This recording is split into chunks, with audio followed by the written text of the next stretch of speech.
Welcome to the ninth session on the course Water Resources Engineering under the Civil Engineering program, and the course code is 22501. So today in this session we are going to start our new chapter, that is dams and spillways. So marks allotted for this chapter is 12, and this chapter is very important in exam point of view. So first देखेंगे dam. Dams मतलब क्या? Dams मतलब हिंदी में बांध. Okay.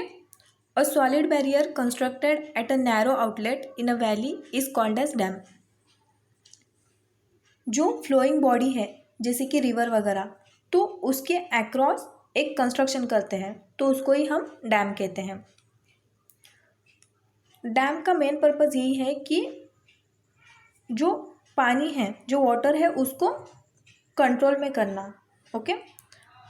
These are impervious in nature and is constructed to obstruct the flow of water, thus increase rising of water on upstream side.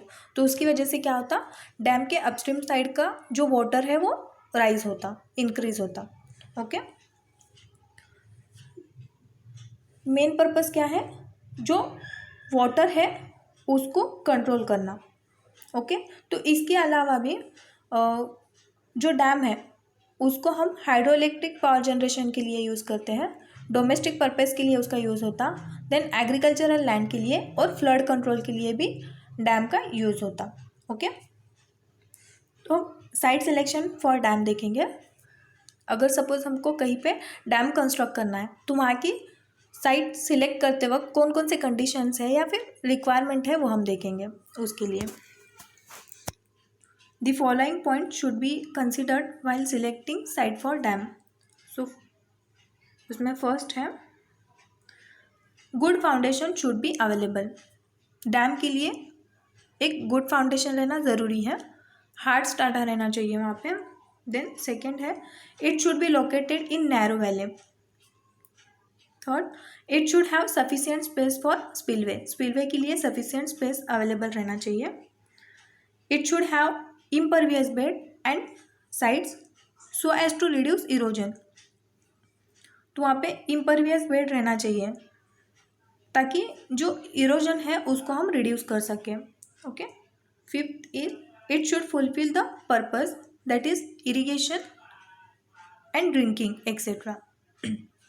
तो ऐसी site select करना चाहिए डैम की जिसकी वजह से हमको उसका यूज़ इरिगेशन के लिए और ड्रिंकिंग पर्पज़ के लिए भी हमको उसका यूज़ होना चाहिए.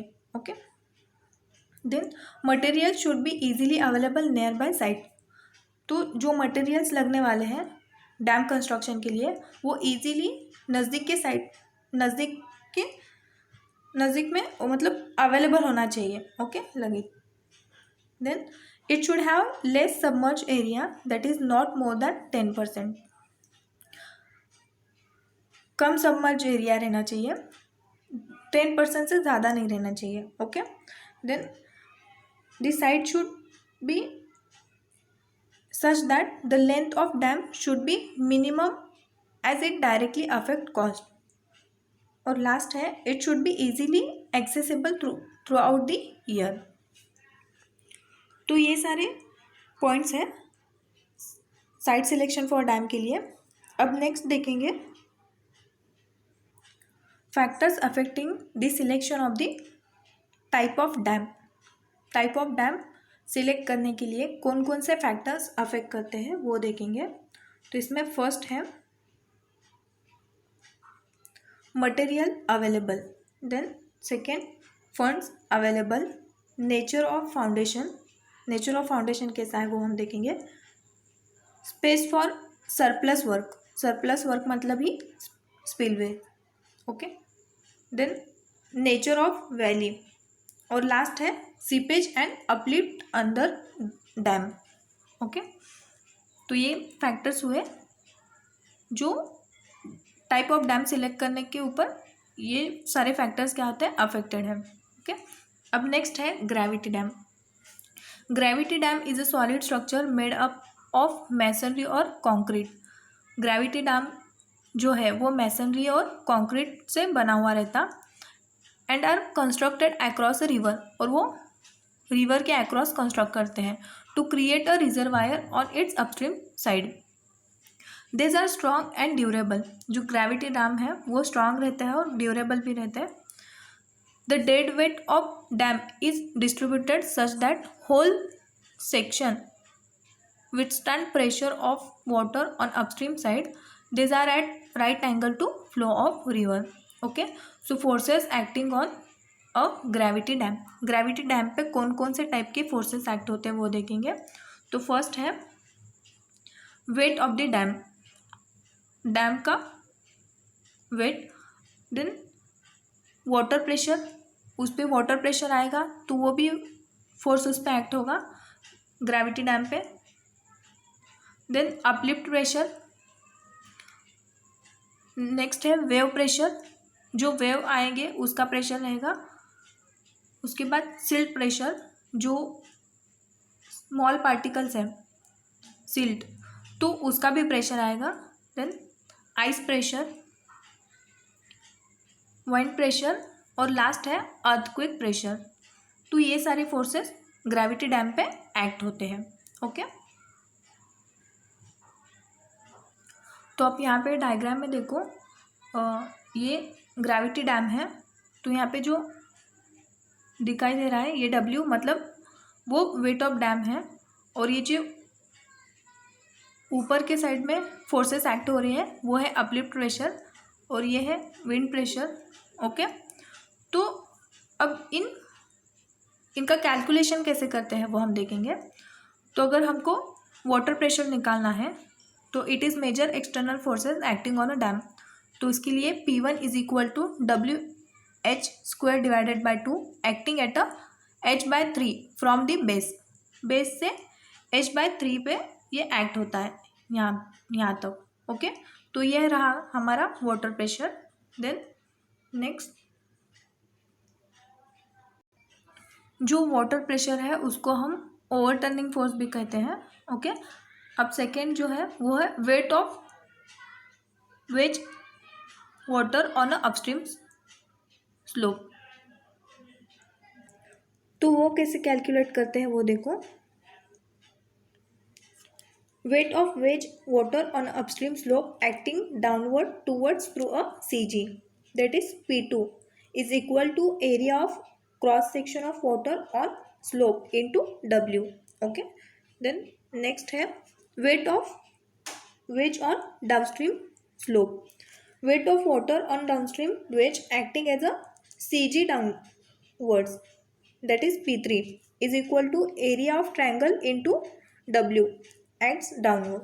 Okay, then next है upstream silt pressure, that is PS, pressure के लिए P और सिल्ट के लिए S is equal to WPH² into S divided by 2 into 1 minus sin phi divided by 1 plus sin phi. Okay, acts in downstream direction horizontally at HS divided by 3 from rock where WB weight per meter cube of submerged silt and phi is the angle of internal fraction of silt. Okay, अब next है seismic force.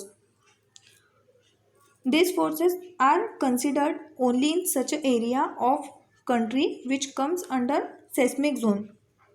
जहाँ पे seismic zone है तो वहाँ पे ही ये forces consider करते हैं. Where possibility of earthquake is more and these are taken as. तो जहाँ पे earthquake की possibility ज़्यादा रहती तो वहाँ पे हम seismic forces consider करते हैं, और उसको कैसे निकालते हैं। PC is equal to 0.726 CW less than H into H² is equal to 1 WH², where C is pressure coefficient, वो 0 से 0.75 के रेंज में रहेगा, और H क्या है seismic coefficient, जो 0 से 0.24 के रेंज में रहेगा। This act at a 0.42H. Okay, अब नेक्स्ट है uplift forces, that is U, capital U. It is an overturning force which depends upon permeability of the foundation. This act upward of the foundation and given by capital U is equal to small k into capital W into small b into bracket H plus HD divided by 2. Okay. K is the permeability of a foundation which 0 for good hard rock without crack and 0.2 to 0.6 for other rock. Okay. Then next है tail water pressure, that is P3 is equal to WHD square divided by 2 acting HD divided by 3 from the base. और last है other presses, other forces. तो other forces में आएगा ice pressure, wave pressure और wind pressure. तो first ice pressure देखो. Ice pressure, when reservoir is likely to freeze, ice pressure should be considered and allowed about 5 kg per centimeter square on the area. The next है wave pressure. Wave pressure is equal to 200 HW square kg per meter, where HW is equal to height of wave obtained. और last है wind pressure. It is minor force which act on the exposed forces of them. Its pressure depend on direction of wind uniformly. Okay. तो वो wind के direction पे depend रहता. तो ये सारे फोर्सेस है जो ग्रेविटी डैम पे एक्ट करते हैं. ओके. Thank you.